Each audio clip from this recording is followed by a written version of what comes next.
I bought a shed and turned it into a house. But what did it cost me? Where did I get it? And how long did it take me to do this? Today we're going to find out, and I'm going to show you exactly where to get one of these sheds and how to convert it into a house. And then we're going to break down the actual cost and what it took to get it into the position it is in now.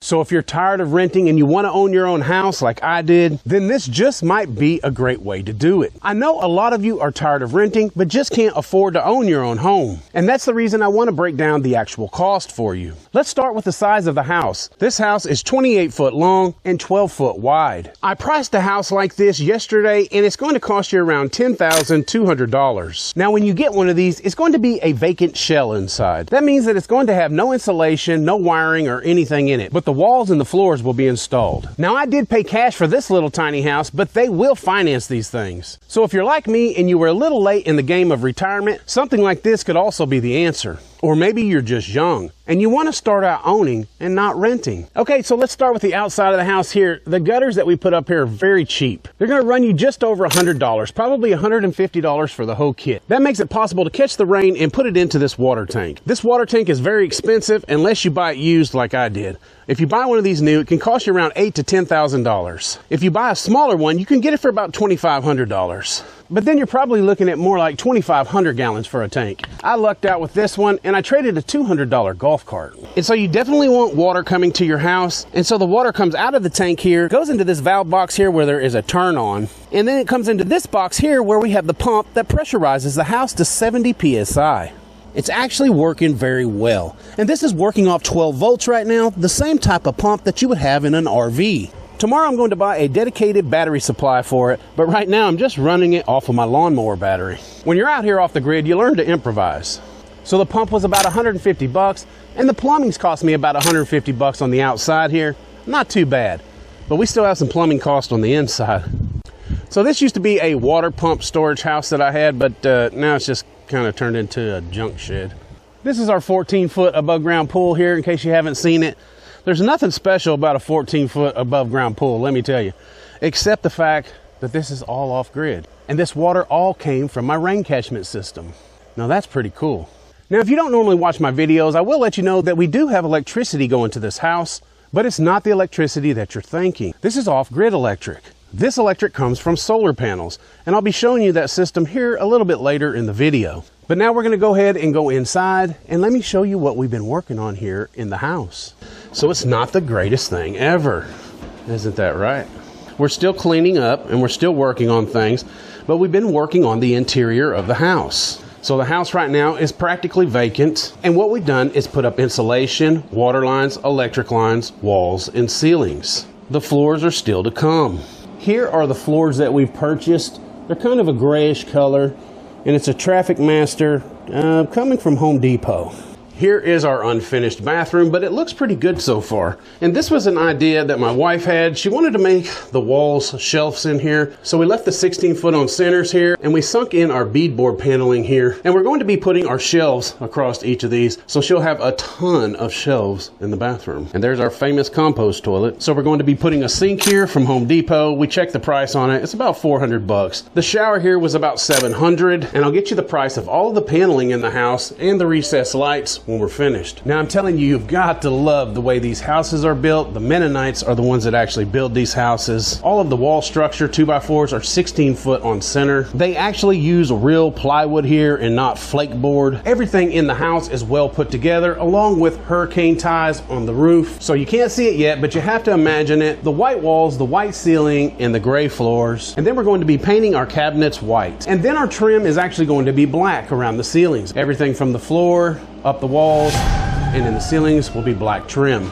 along with our black sink and everything else black trimmed, black refrigerator, and we're going to have a black gas stove. So yeah, the plan is coming together. So let's go over some more pricing. These bottom cabinets here were given to me free, but I had to buy the Formica top and I had to buy the sink. The Formica top was $100 and this black sink was $400, all of this coming from Home Depot. And then we built a bar here, and right now this bar is loose. It's not mounted down because we're about to do the floors. And this was also another $100 for this countertop here, matching the one at the sink. Now let's talk about our wood burning stove for the winter time. We bought this off Facebook Market for $200, but the piping here cost us about $250, so just as much as the stove. Now once you get to the roof up here, it gets even more expensive. This black cover was $100, and on the outside it has a rainproof cover that goes on the outside. That was $100, and there's also a stack on the outside. That was another $150. And that is a 8,000 BTU air conditioner, all of which is running off solar. Keep in mind, all of the lights, all of the electricity and power in this house, including air conditioner, running completely off of a solar system, 24/7, day and night, and it's working really well. $100 for our liquid nails to help put the beadboard on the wall. Our 26-inch recessed lights here cost us a total of $300. Okay, $397 for the floors. So the total cost for the walls here, made out of beadboard, and the ceilings all throughout the entire house here was $1,625. It cost us $80 in 2x6s and framing to bring out this loft here. And on the other side here, our 12-foot loft only cost us about $240 to build. As far as the wiring in the wall, we have the breaker box here, the plug receptacles all throughout the house, the light switches, more light switches, here. All of this with the wiring cost us about $400 to wire the house. So the R12 insulation that we put behind the walls, which you can still see some of it here up in our loft and attic area, it cost us about $840 plus tax to do that insulation throughout the house. So back outside here, our wiring comes out of the breaker box, goes under the ground. It's a direct burial wire, goes all the way over here to our solar shed. We rented a trencher, and that was $300 to rent that trencher for the day.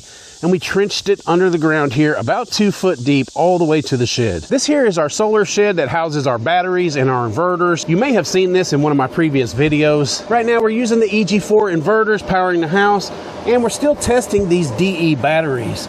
They seem to be doing pretty well. Let me see what percentage we're at. 72% charged right now. Let's go ahead and check and see how many watts are coming in off of our solar panels.